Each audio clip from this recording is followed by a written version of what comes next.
Neoliberalismo corregido y progresismo limitado es el título del libro que acaba de lanzar el sociólogo y Premio Nacional de Humanidades Manuel Antonio Garretón. Allí se analiza el periodo de los 20 años de los gobiernos de la concertación, de las conclusiones y los desafíos pendientes. Tras este periodo hablamos con su autor, precisamente el sociólogo y Premio Nacional. Manuel Antonio, muchas gracias por estar aquí con nosotros para hablar de este libro y de los desafíos que se vienen por delante como sociedad. Muchas gracias por la invitación. Neoliberalismo corregido y progresismo limitado, porque hace este juego con algo corregido, progresismo aumentado, en este caso es limitado. El progresismo se limitó, pero el neoliberalismo durante los gobiernos de la concertación aumentó. Esa es una crítica, no hay, digamos, nada No digo que haya aumentado el neoliberalismo en la época de la concertación.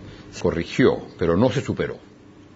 Y en el caso del progresismo, lo que plantea el libro es una investigación sobre los gobiernos de la concertación, pero a partir de 4 políticas fundamentales.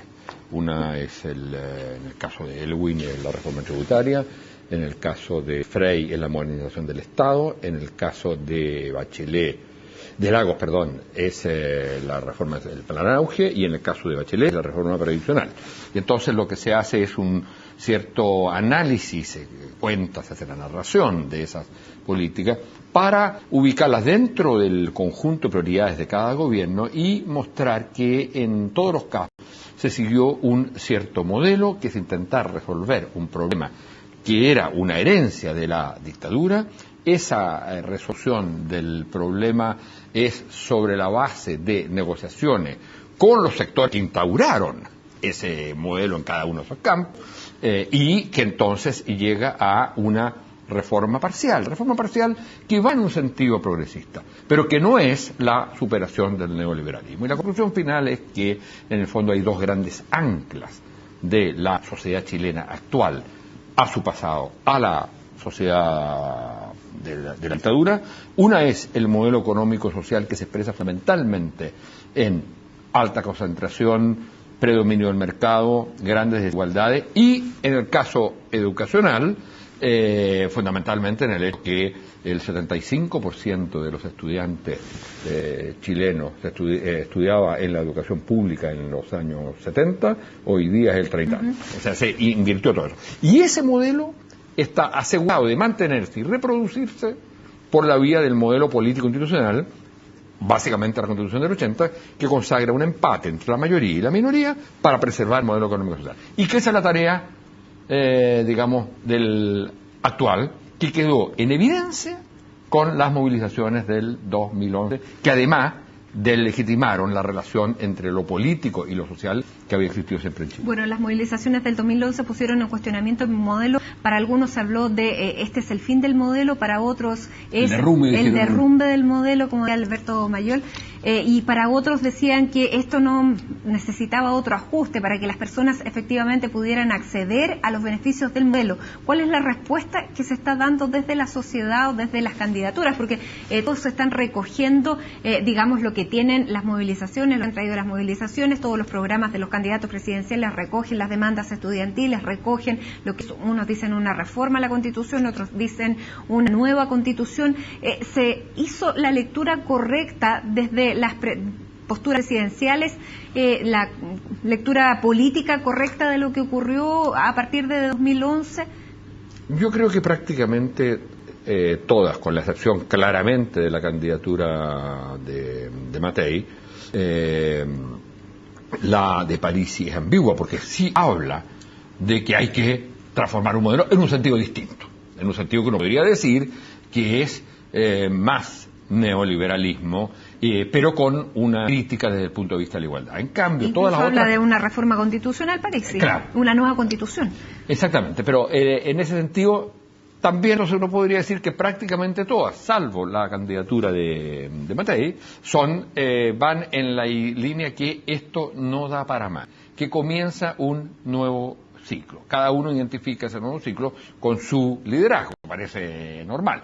Pero a mí lo que me parece interesante es que cuando Michelle Bachelet, que se supone es la que tiene más posibilidades de ganar, plantea en la noche de las primarias, dice, no ganó una persona, ganó, dice exactamente, ganó la nueva Constitución, ganó la reforma tributaria, ganó la reforma educacional y después se le ha agregado la reforma laboral. ¿Qué quiere decir eso? ¿Usted cree que son posibles, que es posible cumplir con ese discurso que ella dio ese día, ese discurso triunfalista? Porque todo va encadenado con, por ejemplo, lo que va a pasar en el Parlamento, si va a obtener las mayorías para hacer las reformas que necesita, vía, digamos, la institucionalidad existente, o hay que cambiar la institucionalidad para poder cumplir las promesas. Me parece que es absolutamente imposible que ella no intente desencadenar el proceso. No hay espacio político hoy día para intentar reformas, arreglos, etcétera, porque todos han dicho eso, incluido ella, y por lo tanto eso se le va a demandar. Hoy día el tema crucial no son el conjunto de demandas que hay que resumir o que hay que plantear en un programa de 250 medidas, 500 páginas, no es ese el tema es el proyecto. Si se trata de mantener el tipo de sociedad heredada de la dictadura o se trata de cambiarlo. La Concertación hizo transformaciones muy importantes en la sociedad, pero no superó esas dos herencias centrales. Y eso es lo que está planteado hoy, y eso es lo que plantearon los estudiantes, las movilizaciones, pero no solo las estudiantes, la diversidad cultural, la medioambiental, el modelo de salud, el modelo de pensión, el modelo medioambientales, las movilizaciones de Aysén, todas esas plantearon en el fondo la necesidad de un salto más allá de haber conquistado la democracia o no, salto que no se dio porque permanecemos, como digo, clavos a la sociedad de la época. Y entonces, pero ahora ese complejo ya se derribó, y sobre todo a partir de los 40 años, de la conmemoración de los 40 años, ya parece que nadie tuviera ese complejo de ser más de izquierda o romper con el modelo capitalista tradicional. ¿Usted cree que eso también marcó un hito, un antes y un después? Absolutamente, yo creo que ese es el punto central. La diferencia con todas las anteriores conmemoraciones y con el debate anterior era que se llegó a un cierto consenso respecto a que había violaciones de derechos humanos y que eso era condenable y no tenía justificación. Esta vez quedó planteado el tema que el golpe militar como tal, y por lo tanto la cristalización del golpe, su reproducción en una constitución del 80, eso es lo que está cuestionado, que esto es ilegítimo. Entonces, hay una crisis de legitimidad del modelo político y del modelo económico y social, y también hay una cosa más complicada aún, que ocurre con las movilizaciones, es que hay una crisis de legitimidad de la relación entre lo político y lo social. Y por lo tanto, los políticos, el mundo político ha seguido haciendo bien las cosas por su cuenta y el mundo social ha seguido protestando semana a semana y eso no se ha encontrado. Pero y todo el modelo social no entra en el modelo político. No, por lo tanto, precisamente es desde una reconstrucción de la relación entre lo político y lo social. De algún modo, el que un conjunto de dirigentes del movimiento social vayan a la Cámara de Diputados o al Senado, a la Cámara de Diputados básicamente, yo diría es un gran avance para el mundo político que va a renovar la clase política, pero no le va a resolver el problema de la relación con lo social. ¿Y cuál es el espacio donde ese se puede resolver? ¿Cuál es el espacio más propio que han hecho todos los otros países? Precisamente discutir una nueva constitución. Y eso el espacio mejor.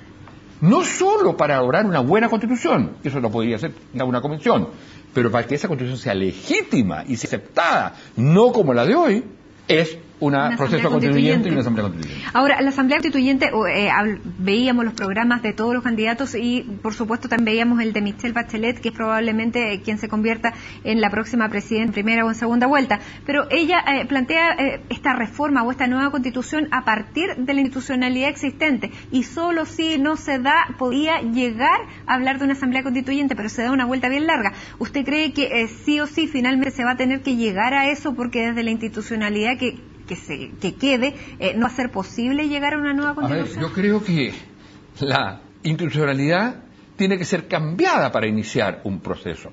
Y ese va a ser un cambio institucional. Ahora, pero sobre el cual no va a ser solo el poder obtener una mayoría de tipo parlamentario que probablemente no da para los quórum. Entonces va a ser necesario movilizaciones del país que muestre, que diga, que plantee, que quiere discutir una nueva constitución. Y la fórmula puede ser un plebiscito, que por supuesto implica también un cambio institucional.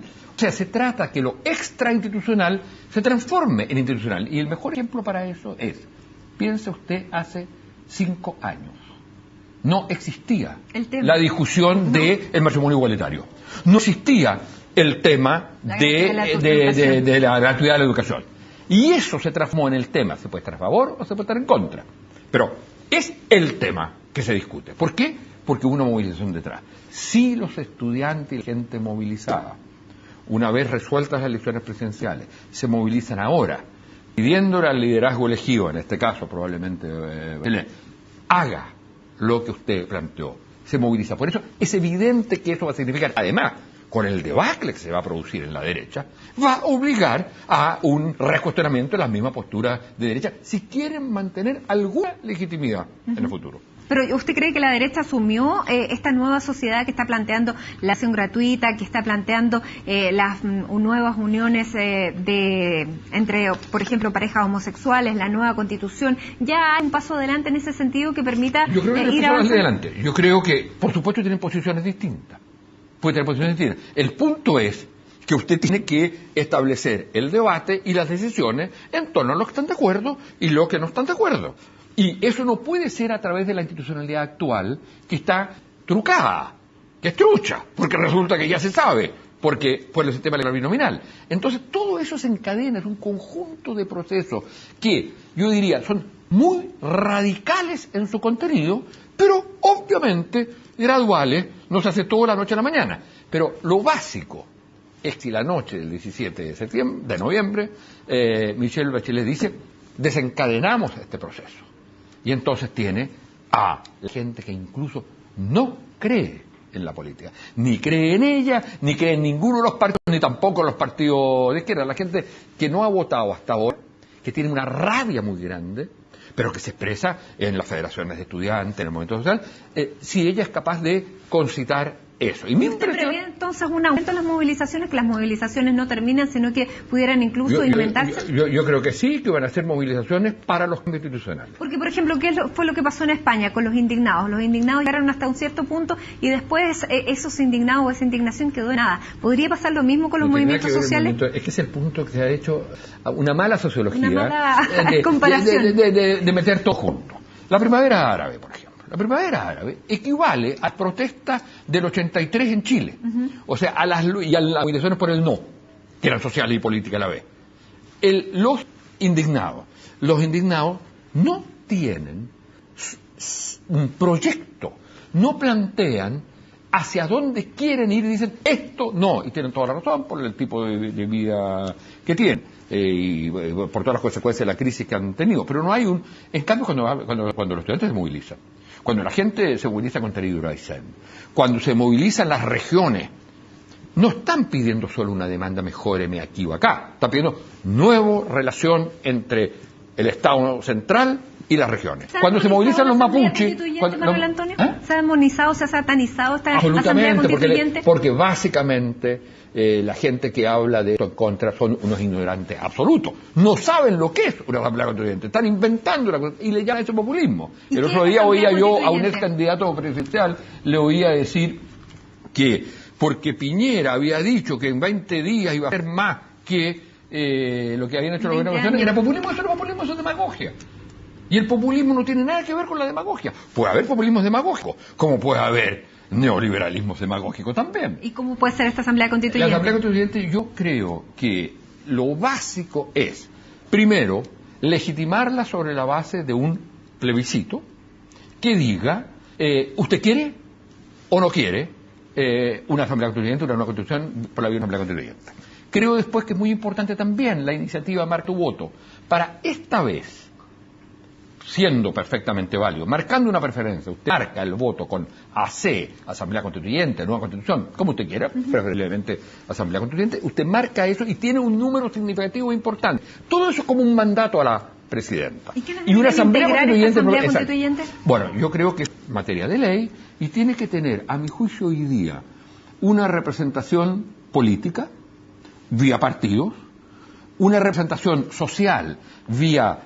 hay que ver el sistema, puede ser un sistema de registro de organizaciones sociales, pero con elecciones, ¿no es cierto?, de representantes, pero por la vía social, para que lo político no cope todo, y tampoco puede ser que lo social cope todo. Tiene que tener representación regional, tiene que tener representación de los pueblos originarios, y yo diría que tiene que ser paritaria en materia de género entre hombre y mujer. Bueno, Antonio Garratón, se nos terminó el tiempo, pero vamos a seguir conversando sin duda de este tema, del modelo, de esta Asamblea Constituyente y sobre todo del AC que ya se viene para los próximos días. ¿Qué va a pasar con esa iniciativa que muchos han dicho que han llamado a boicotearlo, a decir que no, a cuestionar estos votos? Vamos a ver qué pasa con eso también. Lo que la gente tiene que saber es que si usted marca una preferencia y marca AC, el voto es válidamente emitido. Y si el apoderado dice que lo objeta, se cuenta para el candidato, pero al mismo tiempo va a un sobre que permite contar cuántos fueron.